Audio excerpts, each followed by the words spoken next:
बस हम तो भोले बाबा से यही मांगते हैं कि भोले बाबा हमको फिर एक मौका दे, ताकि अभी 1.5 साल मिला था तो रासेपुर तितरा चमका दिए, 5 साल मिलेगा तो पूरा अजमेरगढ़ चमका दिए।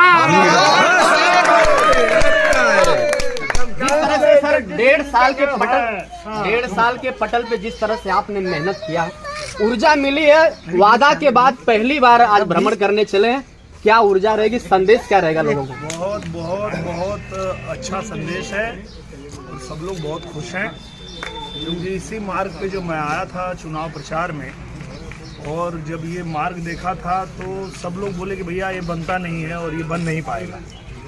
तो उसी समय मैं कहा था भोले बाबा की कृपा होगी और ये जरूर बनेगा, और आज जब बन गया है तो हमको भी खुशी हो रही है। अरे बहुत बड़ी खुशी है, कितने जन एक्सीडेंट हो गई ना। क्या बचिया तो हमारा नाम है जगदीश।